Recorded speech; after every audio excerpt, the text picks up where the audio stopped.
Peter Aspen fue condenado a muerte por el asesinato de Stephen Adams y Kevin Powell. Hizo un gesto obsceno hacia la familia de Adams. Algunos asesinos se desmoronan al escuchar su destino, pero otros reaccionan con una escalofriante resistencia o un inquietante silencio. En este video, revelaremos las reacciones más perturbadoras ante la sentencia de muerte de criminales malvados. Un caso destaca, el de Timothy Jones Jr., un padre que se sentó sin emociones después de ser condenado a muerte por el inimaginable asesinato de sus 5 hijos. Vamos a profundizar. Ahora en Southern News, a las 5:30, la policía investiga un misterio de doble asesinato después de un miembro de la familia esperado en casa para las fiestas nunca apareció. Tenemos a 2 hombres que fueron asesinados en esta casa de Wilton Manor. Ahora, los detectives no nos dirán mucho más que eso. No dirán quiénes son ni cómo fueron asesinados. En una tranquila mañana de diciembre de 2010, un descubrimiento perturbador envía ondas de choque a través de la serena ciudad de Wilton Manors, Florida. Dentro de una casa meticulosamente mantenida, se encontraron los cuerpos de Stephen Adams y Kevin Powell, una pareja muy querida, en lo que la policía describió como un asesinato estilo ejecución. El crimen fue tan brutal como sin sentido, dejando a una comunidad que antes era vibrante sumida en el miedo. Detrás de este horrendo acto estaba Peter Absanu, un hombre con un pasado problemático y un escalofriante desdén por el remordimiento. Pero la historia completa de lo que sucedió y cómo Absanu reaccionó en la sala del tribunal convirtió este caso en uno de los más perturbadores que el Estado había visto jamás. Peter Absanu no era un extraño para el sistema de justicia penal.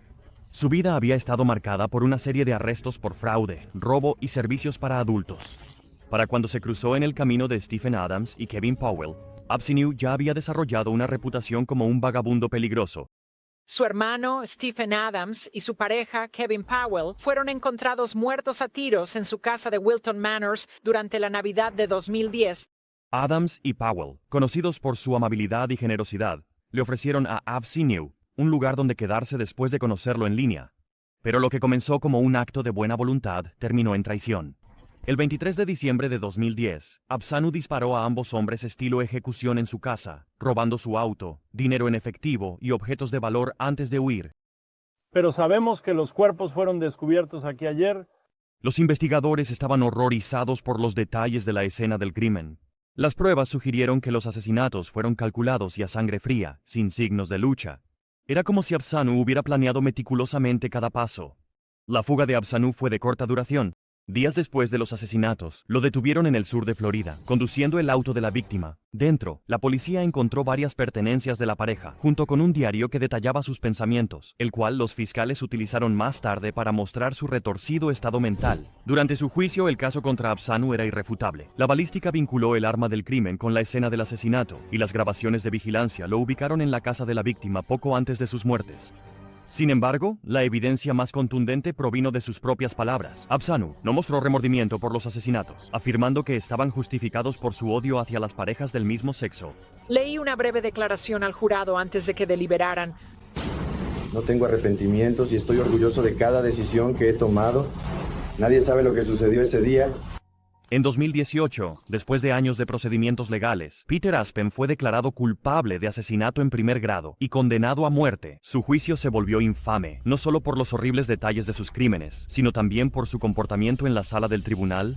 Peter Aspen fue condenado a muerte por el asesinato de Stephen Adams y Kevin Powell. Hizo un gesto obsceno hacia la familia de Adams.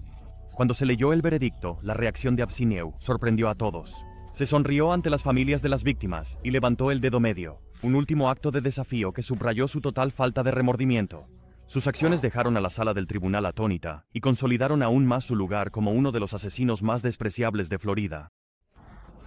Después de lo que pasó en esa sala del tribunal, hace un momento, estoy feliz de que lo hayan condenado a la pena de muerte. Las familias de Stephen Adams y Kevin Powell se quedaron lidiando con su dolor y su ira. La pareja había sido un pilar de su comunidad. Amados por su generosidad y compasión, ver a Absanu tratar sus muertes con tal desdén durante su juicio fue casi demasiado para soportar. Para los jurados y los espectadores, la escalofriante reacción de Absanu durante la sentencia fue un recordatorio contundente de su naturaleza insensible. Incluso ante la muerte, parecía disfrutar del caos y el dolor que había causado. Su sonrisa burlona, combinada con su actitud desafiante, dejó claro que no tenía arrepentimientos. El caso también generó conversaciones sobre los crímenes de odio y los peligros de la confianza mal colocada. Adams y Powell habían abierto su hogar a alguien que creían necesitaba ayuda, solo para convertirse en víctimas de su retorcida agenda. El comportamiento de Peter Absiniu fue una cruel bofetada en la cara para las familias en duelo de sus víctimas. Pero el siguiente caso de Sean Finnegan toma un giro aún más oscuro de crueldad calculada. Los investigadores descubrieron el cuerpo de Jennifer Paxton en su casa en East Fairview Road. Ahora, los documentos dicen que la víctima fue torturada y privada de atención médica. En Oak Ridge, Tennessee, el asesinato de Jennifer Gargiulo Paxton conmocionó a la comunidad en su totalidad. Jennifer era una joven con un futuro brillante por delante, pero su vida fue trágicamente interrumpida de una manera que desafiaba la comprensión. Él es que esos ojos, quiero decir, son como los de un animal salvaje. El hombre responsable fue Sean Finnegan, una figura cuyas acciones perturbadoras lo pintarían como uno de los asesinos más crueles e insensibles en la historia del estado. Pero no fueron solo sus crímenes los que dejaron a la gente horrorizada. Fue su comportamiento en la corte lo que lo hizo inolvidable. En 2020, la policía de Oak Ridge, Tennessee, investiga un aviso de que Sean Finnegan y su novia, Rebecca Dishman, tienen un cuerpo humano guardado en su congelador.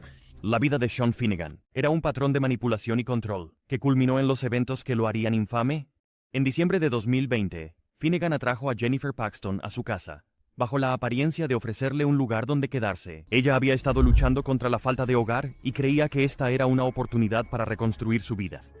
Pero una vez dentro, la actitud de Finnegan cambió de amable a siniestra. La mantuvo cautiva durante semanas, sometiéndola a daño físico y emocional. Los testigos e investigadores más tarde juntaron una cronología que reveló un patrón aterrador de tortura y deshumanización. La tragedia alcanzó su punto máximo cuando Finnegan decidió que Jennifer ya no le era útil. La ató con bridas, la golpeó brutalmente y finalmente la estranguló hasta matarla. Como si el asesinato no fuera lo suficientemente atroz, Finnegan profanó su cuerpo antes de guardarlo en un congelador, un acto que subrayó su completa falta de empatía. El descubrimiento del cuerpo de Jennifer llegó semanas después, cuando un aviso llevó a la policía a la casa de Finnegan. Dentro, los investigadores se encontraron con una escena espantosa, su cuerpo metido en un congelador. La evidencia de sus brutales momentos finales estaba grabada en cada rincón de la habitación. Finnegan fue arrestado y acusado de asesinato en primer grado, secuestro y abuso de un cadáver. La evidencia en su contra era abrumadora. Desde análisis forenses hasta los testimonios de quienes habían visto a Jennifer en los días previos a su desaparición. A medida que avanzaba el juicio, la fiscalía reveló detalles escalofriantes de los crímenes de Finnegan. No era solo la brutalidad del asesinato, era la forma calculada y metódica en que lo llevó a cabo. Su falta de remordimiento era palpable, creando una atmósfera de inquietud en la sala del tribunal. Puedes ver a Finnegan inquieto mientras el jurado muestra el maniquí. Ahora, varios miembros del jurado apartaron la mirada mientras se mostraban las fotos de la autopsia. En agosto de 2024, después de un juicio desgarrador, Sean Finnegan fue condenado por todos los cargos y sentenciado a muerte. La decisión del jurado fue rápida, reflejando el horror absoluto de la evidencia presentada. Por el veredicto del jurado se te declara Sean Chan Finnegan culpable de asesinato en primer grado según lo acusado en la acusación.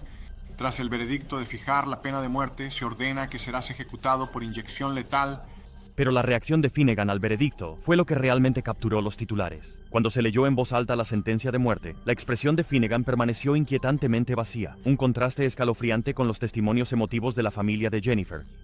Su falta de reacción fue descrita como inquietante, como si la gravedad de sus crímenes y su castigo no le hubiera registrado en absoluto. La familia de Jennifer Paxton estuvo presente durante el juicio, su dolor a la vista de todos mientras escuchaban los detalles espantosos de sus últimos momentos. Para ellos, la justicia era agridulce. Aunque la sentencia de muerte trajo algo de cierre, nunca podría reemplazar la vida vibrante que había sido arrebatada de manera tan absurda. Jennifer y ella solo necesita justicia. La sala del tribunal estaba cargada de emoción durante la sentencia, con los jurados visiblemente conmovidos por la evidencia que habían revisado. Para quienes conocían a Jennifer, la actitud estoica de Finnegan solo aumentaba el dolor, un recordatorio contundente de la inhumanidad detrás de sus acciones. A medida que se difundía la noticia del caso, se desataron conversaciones sobre la vulnerabilidad de quienes experimentan la falta de hogar y los peligros que a menudo enfrentan. La historia de Jennifer se convirtió en un símbolo trágico de cómo la confianza puede ser manipulada por aquellos con las intenciones más oscuras. La escalofriante falta de remordimiento de Sean Finnegan reveló las profundidades de su crueldad. Pero el siguiente caso revela a un depredador que acechaba a plena vista, Michael Gargiulo, el destripador de Hollywood. El destripador de Hollywood. Se le ha llamado un asesino en serie, de emociones. Para sus vecinos, Michael Gargiulo parecía el caballero perfecto, una cara amigable con una sonrisa fácil. Pero detrás de su encantador exterior, acechaba un depredador tan calculador y frío, que sus crímenes horrorizaban a la nación. Apodado el destripador de Hollywood, Gargiulo tenía como objetivo a mujeres jóvenes en el área de Los Ángeles. Sus ataques eran brutales, metódicos y profundamente personales, pero lo que hacía su historia aún más escalofriante era cuánto tiempo evadió la justicia, escondiéndose a plena vista, mientras él se hacía pasar por víctima, después de la víctima. Trisha Picaccio tenía 18 años cuando fue apuñalada 12 veces justo afuera de su casa después de una noche de fiesta con amigos. El reinado de terror de Gargiulo comenzó a principios de la década de 1990, cuando su vecina, Trisha Picaccio, fue encontrada apuñalada hasta la muerte afuera de su casa en Illinois. Las autoridades no pudieron conectarlo con el crimen en ese momento, y Gargiulo se mudó a California, un movimiento que resultaría mortal para 2 mujeres más. En 2001, Ashley Ellerin, una estudiante de moda, fue encontrada asesinada en su casa en Hollywood Hills. La habían apuñalado 47 veces en un feroz ataque, que sorprendió incluso a los detectives más experimentados. Lo que hizo que este caso fuera infame fue que Ellerin había estado programada para salir en una cita con el actor Ashton Kutcher la misma noche en que fue asesinada. Kutcher, que llegó tarde a recogerla, testificó que vio lo que pensaba que eran manchas de vino tinto a través de la ventana. Un detalle espeluznante que luego reveló el horror en su interior. Los asesinatos no se detuvieron ahí. En 2005, otra joven, María Bruno, fue encontrada asesinada en su apartamento en El Monte. Al igual que la de Ellerin, la muerte de Bruno fue brutal y ritualista. Gargiulo planeó meticulosamente sus ataques, irrumpiendo en casas y sorprendiendo a sus víctimas por completo. La obsesión de Gargiulo por el control y la violencia lo convirtió en un depredador sombrío, operando bajo el radar mientras las autoridades luchaban por desentrañar el patrón de sus crímenes. La ruptura en el caso llegó en 2008, cuando Gargiulo tuvo como objetivo a su última víctima, Michael Murphy. A diferencia de sus ataques anteriores, esta vez su presa se defendió. Murphy, una joven de 20 y tantos años, logró defenderse de Gargiulo durante un violento asalto en su apartamento en Santa Mónica. Ella sobrevivió, convirtiéndose en la primera persona en vivir después de uno de sus ataques. La valentía de Murphy no solo le salvó la vida, sino que condujo a la caída de Gargiulo. Los investigadores encontraron sangre en la escena, vinculando a Gargiulo con el crimen a través de pruebas de ADN. Ese mismo ADN lo vinculó con los asesinatos de Ellerin y Bruno, así como con el de Picaccio, años antes en Illinois. Finalmente, las piezas encajaron, y el desollador de Hollywood fue detenido. El juicio de Michael Gargiulo cautivó a la nación, con Ashton Kutcher entre los testigos que testificaron en su contra.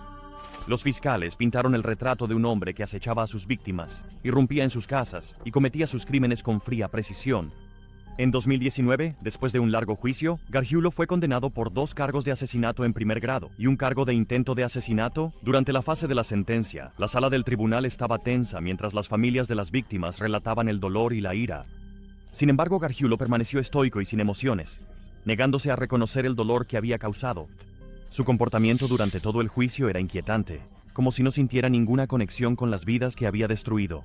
El jurado recomendó la pena de muerte, y en 2021, Gargiulo fue oficialmente condenado a muerte. Su caso sigue siendo infame, no solo por los detalles espeluznantes de sus crímenes, sino también por su falta de remordimiento. No he hablado sobre el impacto que ha tenido el asesinato de Ashley en mí. Sé que perderla ha ajustado mi aceptación de mi propia mortalidad. Las familias de las víctimas de Gargiulo describieron el dolor de enfrentarse a él en el tribunal, sabiendo que no mostraba ningún arrepentimiento por sus acciones. Ashton Kutcher, hablando sobre su breve conexión con Ashley Ellerin, recordó la culpa que sintió por no darse cuenta de que algo estaba mal esa noche. Para Michael Murphy, la única sobreviviente conocida, el juicio fue una oportunidad para confrontar al hombre que casi la mató. Su testimonio fue poderoso y emocional, un recordatorio de las vidas que Gargiulo podría haber reclamado, si no fuera por su resistencia. Traer al niño a este mundo y experimentar esa alegría. Todo lo que puedo hacer es pensar en eso. La sala del tribunal estaba llena de una mezcla de dolor, ira y alivio cuando se dictó la pena de muerte. Pero para aquellos que conocían a sus víctimas, ningún castigo podría borrar realmente las cicatrices dejadas por el desollador de Hollywood. La falta de remordimiento de Michael Gargiulo dejó a la sala del tribunal atónita, pero el siguiente caso revela a un asesino que sonrió durante su sentencia de muerte, enviando escalofríos a todos en la sala. Este es el crimen más horrible que he visto jamás. El caso que no se puede olvidar ¿Solo alguien verdaderamente loco podría haber cometido estos actos?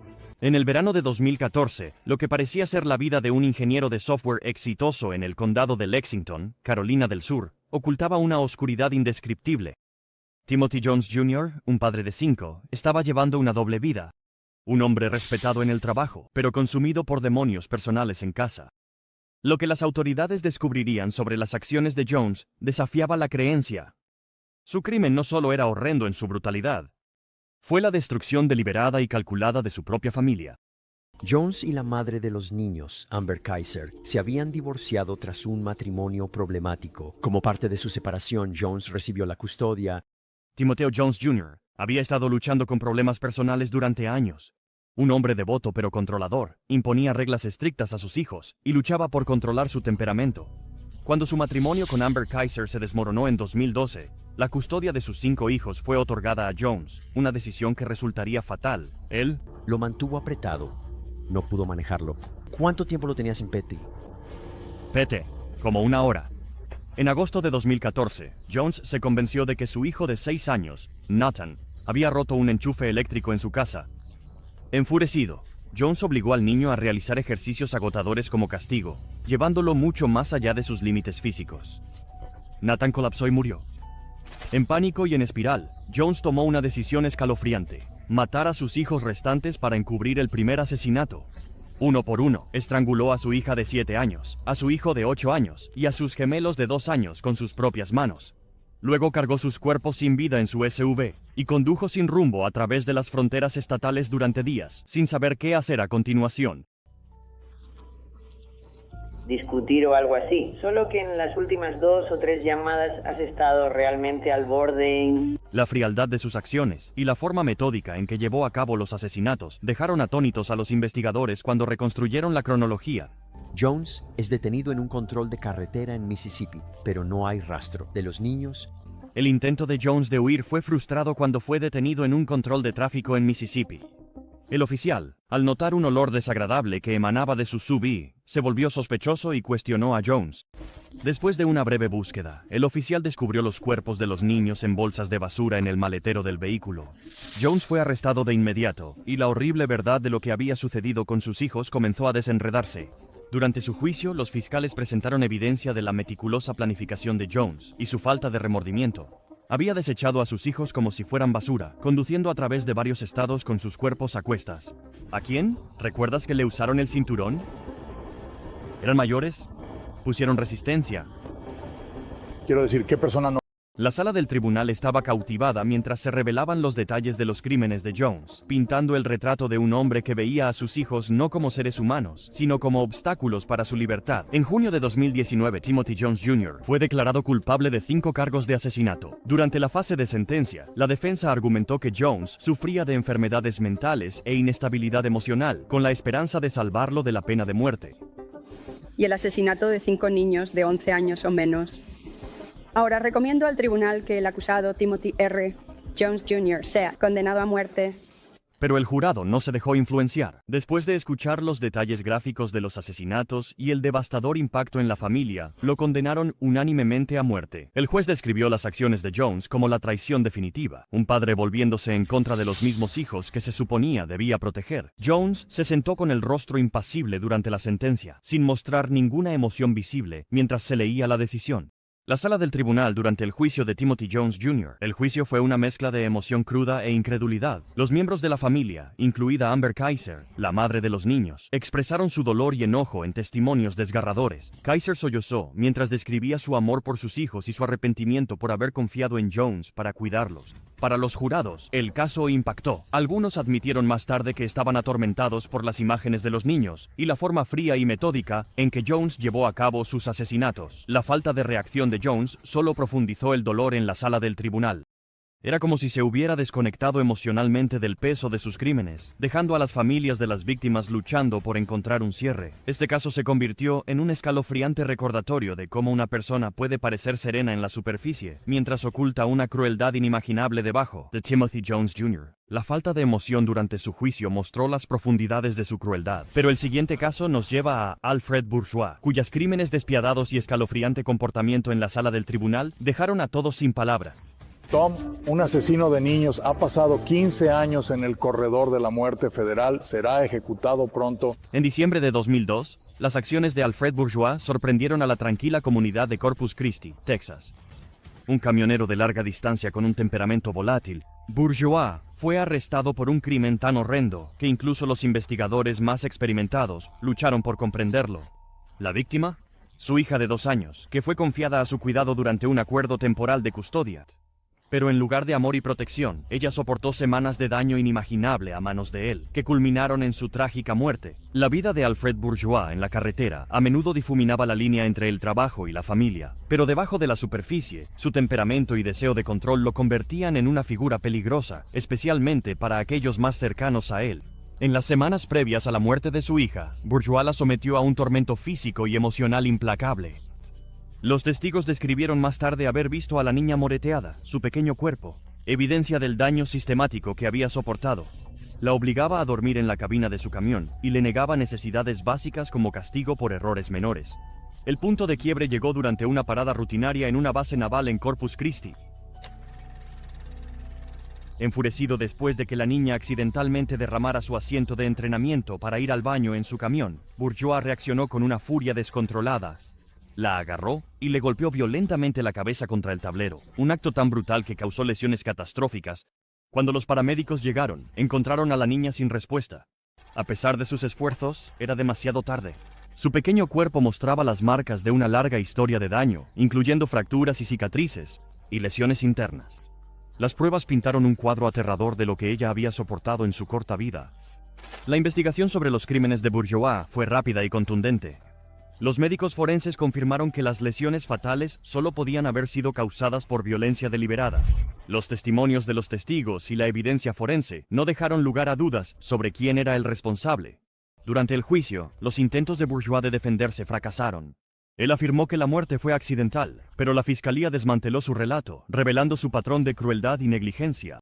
Los jurados escucharon con horror mientras las pruebas se acumulaban, mostrando que no se trataba de un incidente aislado, sino de la culminación de semanas de daño calculado. No pasó mucho tiempo para que el jurado emitiera su veredicto, culpable de asesinato en primer grado y abuso infantil. La sentencia fue igualmente decisiva. Bourgeois fue condenado a muerte. Los crímenes de Alfred Bourgeois dejaron una marca indeleble, no solo en la familia de su víctima, sino en todos los que siguieron el caso. En diciembre de 2020, casi 2 décadas después de su condena, Bourgeois fue ejecutado por inyección letal en el penal federal de Terre Haute, Indiana. Sus últimos momentos fueron tan escalofriantes como los crímenes que cometió. Los testigos lo describieron como desafiante hasta el final, manteniendo su inocencia y sin mostrar signos de remordimiento. Era esta fría indiferencia la que atormentaba a los presentes en la sala, un recordatorio final del hombre que había traicionado tan brutalmente la confianza depositada en él. La ejecución marcó la 10ª llevada a cabo por el gobierno federal ese año, parte de una controvertida ola de ejecuciones federales. Para la familia de la joven víctima, la ejecución trajo un sentido de justicia agridulce. Cerró un capítulo de su dolor, pero nunca podría deshacer el daño que Bourgeois había causado.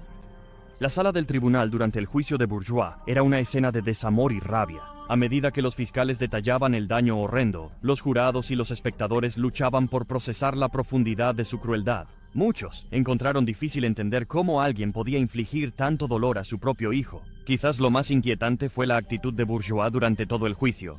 Se sentó con el rostro impasible mientras los médicos forenses describían las lesiones que sufrió su hija. Su negativa a asumir la responsabilidad, hasta su último aliento, dejó una impresión duradera en todos los que presenciaron el juicio. Para los paramédicos y médicos que intentaron salvar a la joven, el caso fue un sombrío recordatorio de lo peor que podrían enfrentar en su trabajo. Para los defensores en contra del maltrato infantil, se convirtió en un grito de batalla para asegurar que tales tragedias nunca fueran ignoradas. Las perturbadoras reacciones en la sala del tribunal de estos asesinos nos recuerdan las profundidades de la crueldad humana y las escalofriantes formas en que se imparte la justicia. Pero esto es solo el comienzo. El próximo video en tu pantalla revela crímenes aún más impactantes y momentos asombrosos que dejaron al mundo boquiabierto. Sigue mirando.